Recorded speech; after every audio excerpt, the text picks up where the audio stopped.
708-3010, or send us an email at info@publicgardens.org. Second, while this session has been pre-recorded, the presenters are here with us today to answer questions, and we'll be happy to do so in a live Q&A portion after the pre-recorded session. At some point during the session, the presenters may activate a poll. Poll responses are anonymous, so please be sure to let us know how you really feel. Finally, you can submit your questions using Zoom's Q&A function that you will find at the bottom of your Zoom taskbar. Questions can be submitted anonymously, and then you can also upvote other questions to indicate that you would like to hear them answered. We will try to answer as many questions as we can during the live Q&A portion of this session. Some questions may be answered directly through the Q&A feature. Thank you and enjoy today's session. Hello, good afternoon, and thank you for having us. My name is Andrew Gopinski. I'm the head of horticulture here at the Arnold Arboretum, and I'm joined by my colleague, Jared Rubenstein, Living Collections Fellow. Jared is in year 2 of a 2-year fellowship with us here at the Arnold. Today, we'd like to provide you with some insights into the Arnold Arboretum's approach to horticultural care for the collections and landscape, and introduce to you an exciting new initiative that takes our paper-based landscape management plan and transitions it into a dynamic digital system that elevates our abilities to deploy an adaptive management approach in collections care. To start, we'd like you to consider some questions and reflect on these as we go through the presentation. What plans, processes, or tools does your institution have in place to aid communication, decision-making around the care of your collections? 2, are staff members at all levels able to capture and access the information they need to make timely, informed horticultural decisions? And finally, what information, tools, or data would improve those decision-making at all levels, from gardeners to curators? So there's some food for thought, and again, we'd like you to consider these, and we'll revisit them at the end of our presentation. So first off, I'd like to describe to you our horticultural operations a bit. The department is responsible for all aspects of grounds operations, from litter and snow removal to planting and removal of trees and everything in between. We have 20 full-time staff members on the horticulture team, as well as we welcome seasonals and interns during the growing season. The crew is broken down into 3 units. The arborist team, which is responsible for aerial access to the collections. The landscape team, which is responsible for mowing operations, drainage systems, irrigation, other non-collection related tasks. And then finally, the horticulturists, which have responsibility over sections of the grounds. And of course, we also work in concert with the other living collections departments here at the Arnold, curation and plant production, to steward the 15,000 plants across the 281 acres of the institution. Since 2007, the Arnold's landscape management plan has been the department's guiding document for maintenance standards and priorities across the collections and landscape. It divides the landscape into regions and zone. Right here, we're looking at region number 1, and you can see the division of zones. We have 7 regions in all. And that also, we assign maintenance standards and priorities, and you can see the different color green representing that. The plan assigns individual horticultural personnel responsibility for overseeing the collections care within each one of these zones. The LNP also includes profiles that outline the unique care requirements within each zone, as well as calendarizes some of the tasks, such as preventative maintenance by the arborist team, to ensure all zones receive care on a rotation and prioritized basis.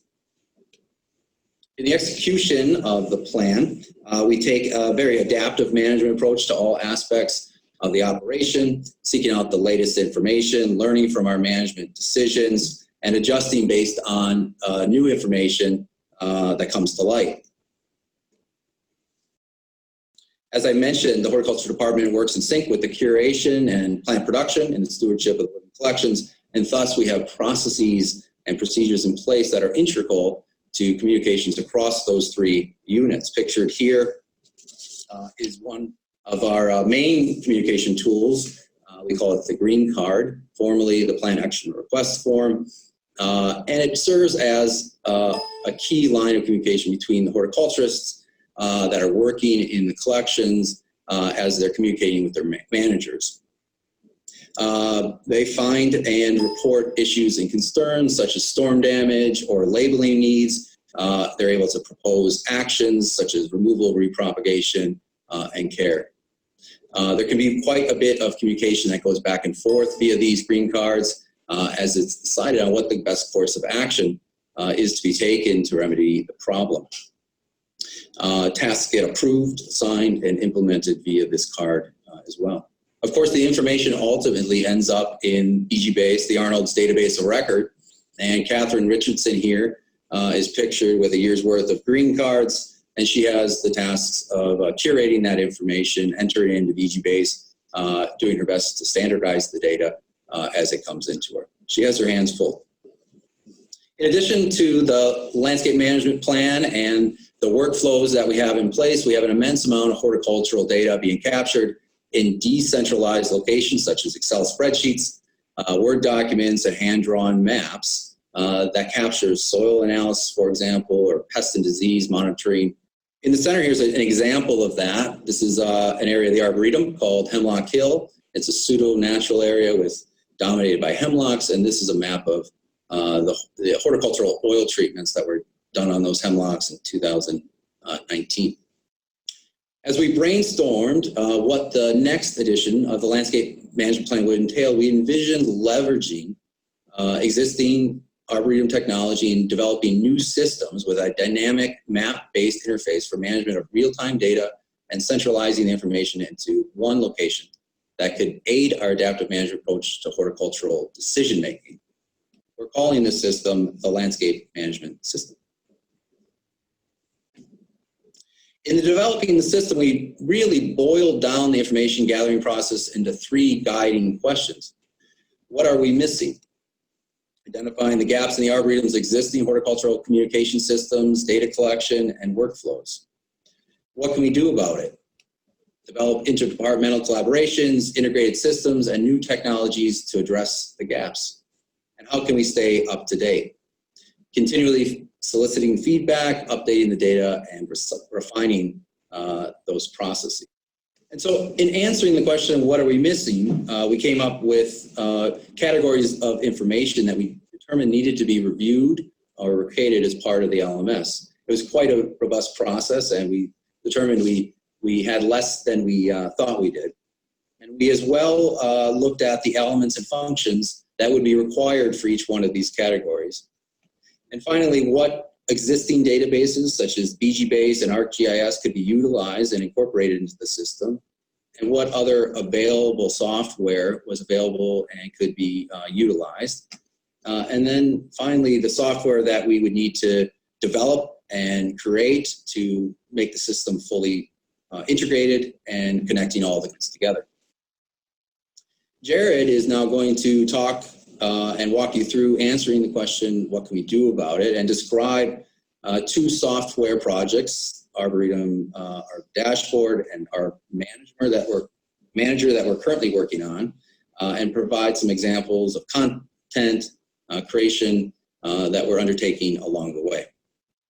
Okay, well, thank you, Andrew. Again, my name is Jared Rubenstein. I'm the Living Collections Fellow at the Arboretum, working on this project. So our first step in putting together the answers of what we can do about it really involved bringing together a team of people who could work on this project. The collaborations across department were really key. So we had work with our IT department. Mitch Dickerman is seated there on the left, our director of IT, as well as our curation department, Kyle Port on the right, standing up behind me, representing the curation staff. Mitch also had a team of developers, Jason Sardano and Matt Hawkins, who have been really key assets in making the project possible. As Andrew also mentioned, I'm the second Living Collections Fellow to work on this project, and I am quite indebted to Jenna Zuxworth, the previous Living Collections Fellow, who did a ton of the legwork to get us to where we are today. So with this team together, we started thinking about what these products that we could actually make to answer these questions were. And our first one was a central one-stop shop digital platform that could bring all of this information that Andrew was mentioning into one place that we call the dashboard, our dashboard. And really key to this dashboard and to all of the components of the landscape management system is the fact that all the information that we're putting into the dashboard is easily updatable and very quickly responds to changes on the grounds so that the information in the system reflects the most up-to-date information at every point. And I want to point out a couple of different components of the dashboard here, which is in development and beta testing currently, and which we plan to launch in a couple of weeks. So I want to point out a couple of components of it because I think the questions that we asked ourselves and the information gathering that we went through to get to these various components, I think really reflects this idea of adaptive management and the kinds of framework we're trying to use. So in the top left, there's just basic information about weather forecasts, as well as cumulative growing degree days so far for our Boston area to allow for planning in the week to come. We also have a digital calendar system. Andrew mentioned that in the landscape management plan, we had an arborist calendar that projected 5 years of where the arborists were going to be working. And that calendar very quickly became out of date as soon as there was a storm or any kind of event. It meant that everything that was planned for the future could no longer happen on the day that it was planned. And using a digital calendar, we're able to update the work that the arborists are doing as they do it. And through the system, they can therefore update the next 4 years of scheduled work to reflect the changes that are happening. This calendar also pulls in information from existing calendars throughout the Arboretum, so our horticultural staff can see, for example, where the education department might be running a program on a particular day and can schedule their work using that new information. The dashboard also just provides some basic information about the collections in a particular spot that you're looking at, and offers this sort of post-it note little tool down here if a staff member just wants to jot down a quick note while they're using the system. But really at the key and center, both metaphorically and literally, of the system is the map here. And the map provides us with information both on a per plant level and on a landscape-wide level. And it's really the main tool that we use to interact with the dashboard. Starting out with these sort of landscape-wide issues, Andrew mentioned, of course, that the Arboretum is divided into horticultural management zones. We have 91 distinct zones that are all assigned to a different staff member. And at the center of the dashboard are the profiles for each of those zones. So here we have the zone page of the dashboard for zone 7.1, which is the landscape around our research and administration building, the Weld Hill Center. And the dashboard provides a map of the zone, detailed information about its maintenance, and then on the right side, some sort of more specific information I'll get into in a moment. So thinking about the landscape management plan, which kind of set this framework at the beginning, we wanted to think about how do we grow, how do we expand from that paper system? And the first thing we thought about was how we prioritize work across the landscape. Andrew mentioned, and you can see here on the left, we have high, moderate, and low priority that are assigned to every zone.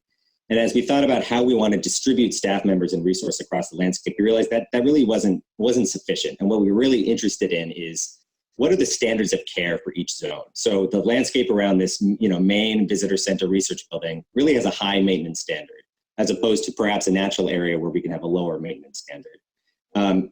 And then with that standard, what's the intensity of resources that are needed to maintain it to that level? And instead of just a priority level, we want to give every zone then a maintenance standard rating and a resource intensity rating. And not just a blanket rating for the whole zone, but really broken up by those divisions Andrew mentioned earlier, our horticulturalists, our arborists, our landscape crew, and then plant health, which sort of unifies all of those. So instead of this sort of simple 3-system priority rating, we have a more complex grid. And using that kind of thinking really lets us plan, our resource allocation better and make sure that one person, for example, isn't saddled with all of the high resource intensity zones. And we can, use the dashboard to display these various standards and give people the information very easily.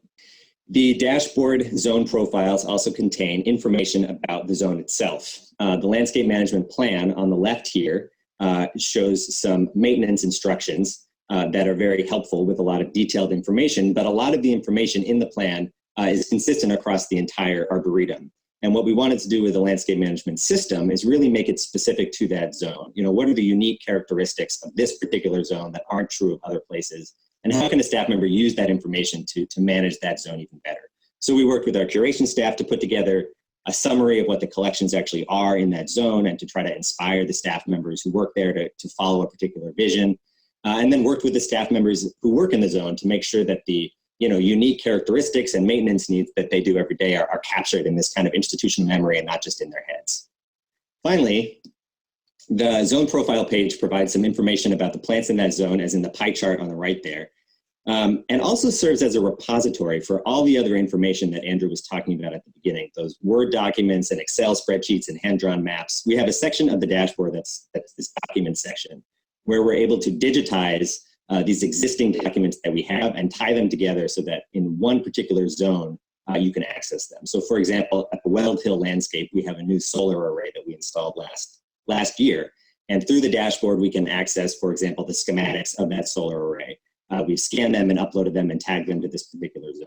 Similarly, if there are diagnostic reports from a pathology lab about a particular plant in that zone, we can link that to the zone. Other maps and other documents, for example, collections development plans for particular collections in that zone. Another aspect of the dashboard is that we're able to visualize some of the maintenance needs within a particular zone by looking at different layers. So here, for example, these big polygons show areas that we mow at a different mowing regime than the rest of the arboretum. These are no-mow areas with wildflower vegetation and herbaceous layer development.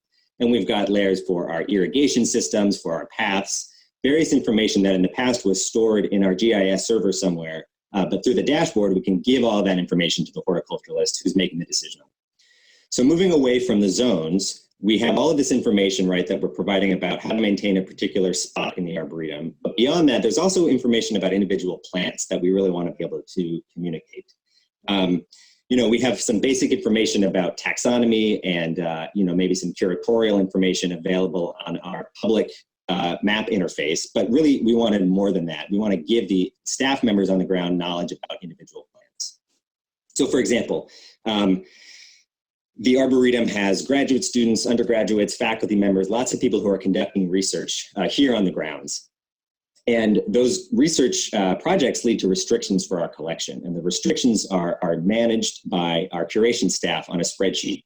And it's not always clear to the horticulturalist who's maybe trying to prune a particular plant, what the research restriction on that plant might be. So we wanted to think about how do we take this kind of information that we already have and display it to our staff. So in developing the dashboard, we came up with a set of what we're calling notices, which are information that we want to communicate to the crew about individual plants. Some of these notices, like the research restrictions that I just mentioned, or the diagnostic reports, that's information we already had, and it's just a matter of tagging it to an individual plant. But in coming up with this list, we also realized that there was information we wanted that maybe we didn't really have written down anywhere. For example, our arborist crew knows which plants have hardware in them, cable, braces, lightning protection, but that list isn't maintained in a formal spot. And through the dashboard, we're able to do that.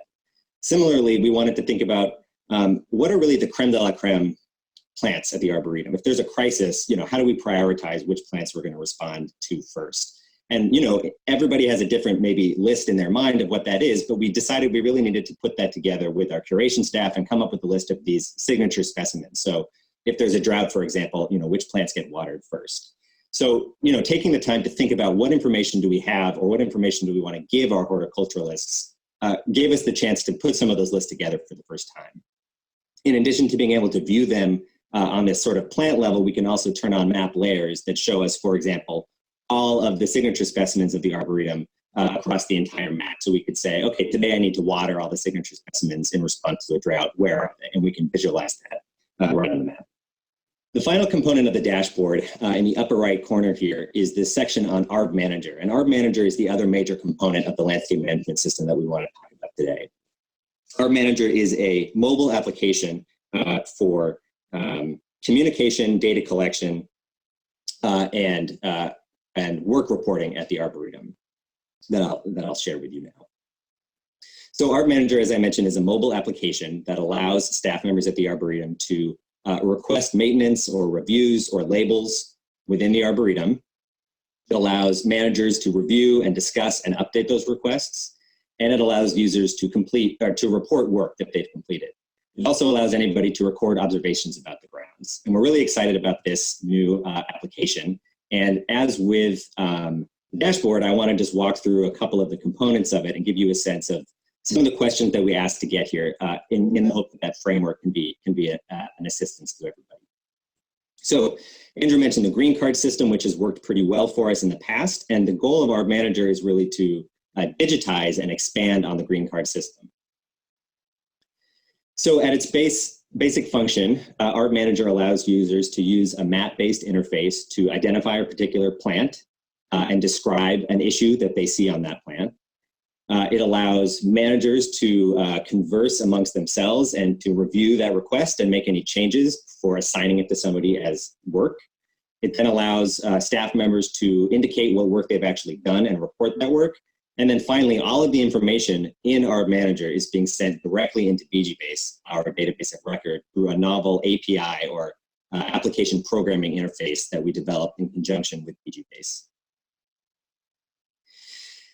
So the core of the green card and of Art Manager is the information here in the middle of the card. It's the description of what the problem is that you're seeing and what you want to do about it. And because, as Andrew said, Catherine Richardson beautifully, transcribes all of the information on the card into BGBase. We have so much information that we can look back on the status of our collection. One of the problems, however, is that what Catherine writes is what the person who filled out the card writes. And that means there might be different spellings, there might be different words to describe very similar issues. There isn't any real standardization that we can enforce through the card. So we wanted to think about, what are some of those standardized terms that we really want to use.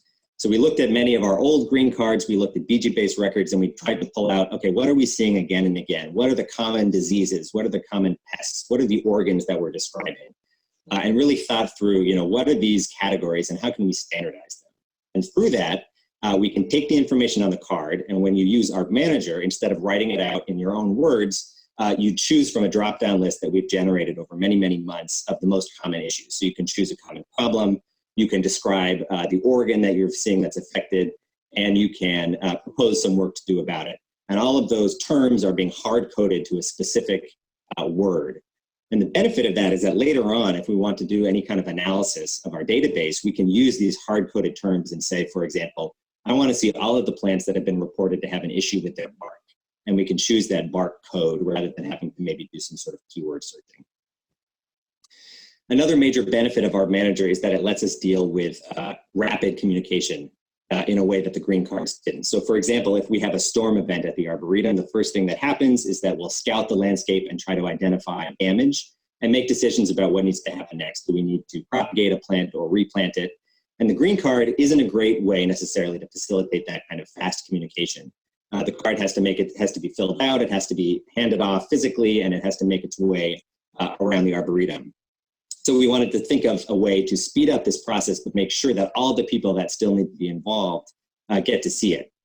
So again, we spent a lot of time sitting down with all of the people who are involved and talk through, okay, who really needs to see the card? Whose hands does it need to go through? Who needs to sign off on something before it happens? And what is the workflow as it currently exists? And what's the workflow that we can sort of create through a new system? How do we condense that workflow to make sure that all the people who need to see it still do, but that it's happening much more rapidly? So through Art Manager, if an arborist comes across a storm-damaged tree, for example, they can submit an Art Manager request. That request can be sent directly to Michael Dosman, our curator, who can make an informed decision and immediately respond, telling a staff member what to do about that problem.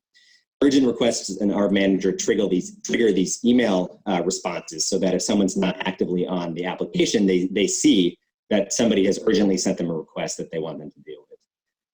Art Manager also lets us take photographs of particular situations to, give even more context for this kind of decision making. Finally, I mentioned that the information we're putting into Art Manager is going directly into BGBase. So if, for example, someone wanted to measure the DBH of this metasequoia and they did so through Art Manager and submitted it, it would immediately be updating BGBase. We don't have to download anything or re-upload anything. It's moving almost instantly through this novel API we developed with BGBase, which has been a huge benefit because it means the other systems that are being informed by BGBase are also therefore updating rapidly.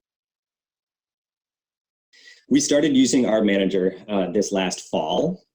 We ran through several really intense trainings, and through a lot of really good effort and practice by our staff, we've been able to transition completely away from the green cards to our manager. And it's been a long process. Of course, there's been a lot of feedback and constant updates, but the timing actually has been extremely fortuitous, because in this moment of coronavirus, our staff is very spread out. Our curation staff and horticulture staff are often not in the same place, but we can use our manager to continue to communicate, almost instantly about issues on the landscape and to address those issues as soon as they come up. So kind of going back to our original questions that Andrew phrased around the landscape management system, the last one here, how do we stay up to date? This is sort of the part that now lasts forever, right? We have to be constantly thinking about how to improve these systems through feedback sessions, through working with each individual unit, talking to the landscape crew and saying, how is our manager working for you? Also building into the dashboard the ability to update the information to make sure that the zone profiles don't become out of date. Building those kinds of updates into the process is a long-term sort of forever project that'll be part of this system. And to close, again, I just want to come back to these, sort of central questions that we're hoping that you've been able to think about throughout this presentation. What are the plans or tools that you have already to assist in this kind of communication?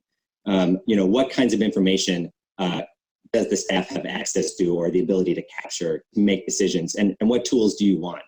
And our hope is that we've been able to provide some examples of how to answer these questions using some of this adaptive management framework and our own landscape management system. And that you can take these questions and think about applying them to your own operation in whatever way makes the most sense. So to that end, some final takeaway points that we think are really key in implementing this kind of framework are just that buy-in and collaboration across departments is really vital to make this work. We would not be able to create this whole system without the support of our IT staff and with our curation staff. Making sure that everybody's on board and fully invested and recognizes the importance of a project like this to the entire institution is really important. Doing this process necessarily means that there will be changes, and being open to changing even long-standing procedures is also really important. Even if something works okay, it's worth looking at it to say, can we make it work better? And then finally, everybody has to start somewhere. We were really lucky that we had the landscape management plan and a green card system that we can build off of. But if we hadn't had, those, that's where we would have started, right? Putting together a green card system where we're at very least writing down those, observations on the landscape. Thank you very much. I hope that was informative to you. We look forward to talking about these lessons we learned, as well as more details about the project in the question and answer session if there's time. Many people, of course, have been involved in this project. We have a core committee that meets every week to work on this. We're guided by a steering committee. Key assistance from Mike O'Neill at PG Base, as well as former staff members at the Arnold. And of course, a big thanks to our horticulture, arborist, and landscape team, our curatorial staff, and our IT staff who've been working on this for years now. So thank you.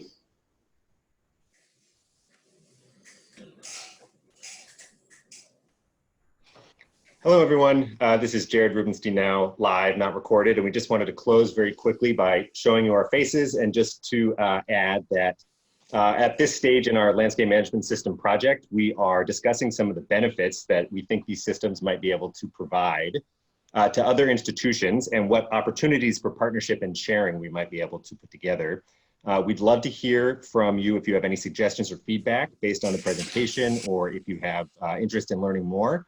I put our contact information into the chat, so please reach out to us directly, and thank you, and I hope you found that to be an informative presentation. Thanks, everyone. Wanted to thank our presenters, Jared Rubenstein, Andrew Kopinski, Mitch Dickerson, Kyle Port, Jason Sardano, and Mike O'Neill, and all of you for being a part of this session. Please stay tuned for some fun short videos from your garden colleagues and an informational video from the U.S. Forest Service. And be sure to join us for Celebrate Design today. It starts at 10 minutes to the hour. So that's 3:50 Eastern, 12:50 Pacific, and then you can work out the other times in between. Thanks everyone for coming. Bye.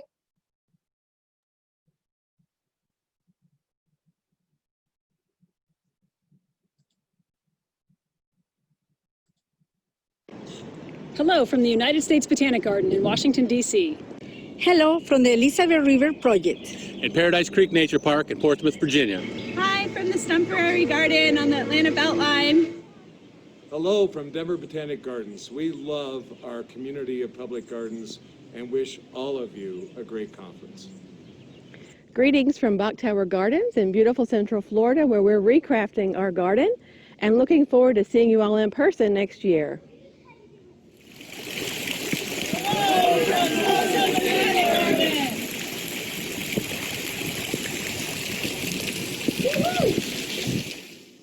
Hello from the West Virginia Botanic Garden in Morgantown.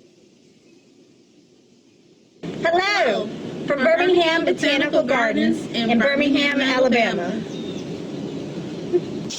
Hi from the BBG. Hello from Birmingham. Hello from Birmingham Botanical Gardens. Hello from Birmingham, Alabama. Hi, we are so happy to be back at the gardens. Come join us.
At UNC Chapel Hill, spring produce is ready for harvest, but COVID-19 means fewer volunteers to do the work. In our morning original, that's the challenge facing their community garden.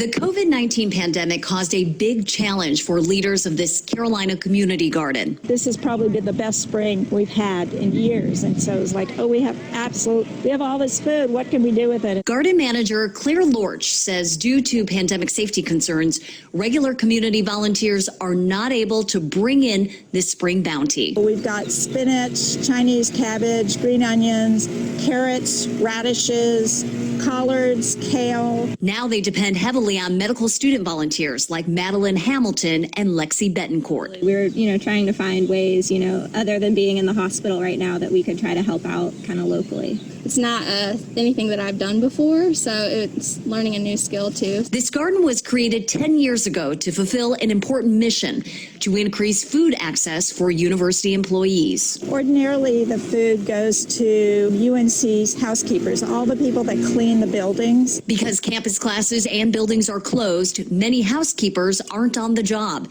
To avoid waste, the food is delivered to medical center staff who are working and harder than ever. They're very appreciative on their end, and we are really happy to be making a tiny contribution to the effort.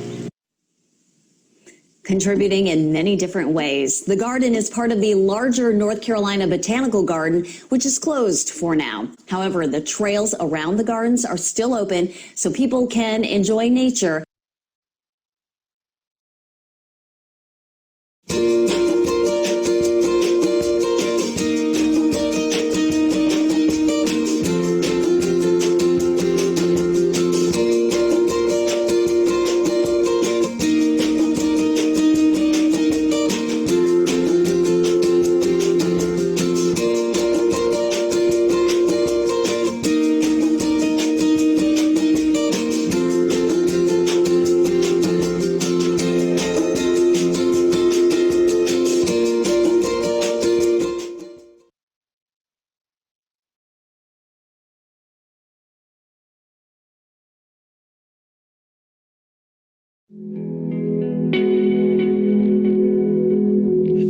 National Grassland is within the sagebrush steppe community type, which is a huge concern to our partners, the BLM and others. Doing a project like this here makes it where it's on Forest Service lands with the Rocky Mountain Research Station researcher, but it applies to a huge area that may not be a lot of the National Forest Service system, but it is within the sage-grouse habitat area where we manage. And so on the curlew, what we're doing is testing the concept of forb island plantings.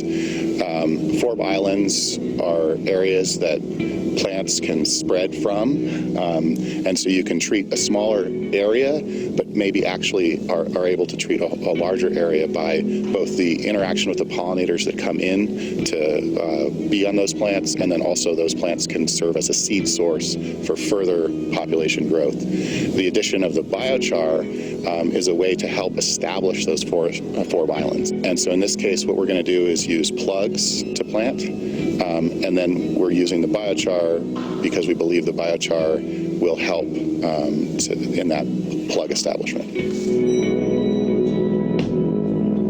One of the most important things about restoration is to actually have kind of a real-world proof of concept or demonstration area.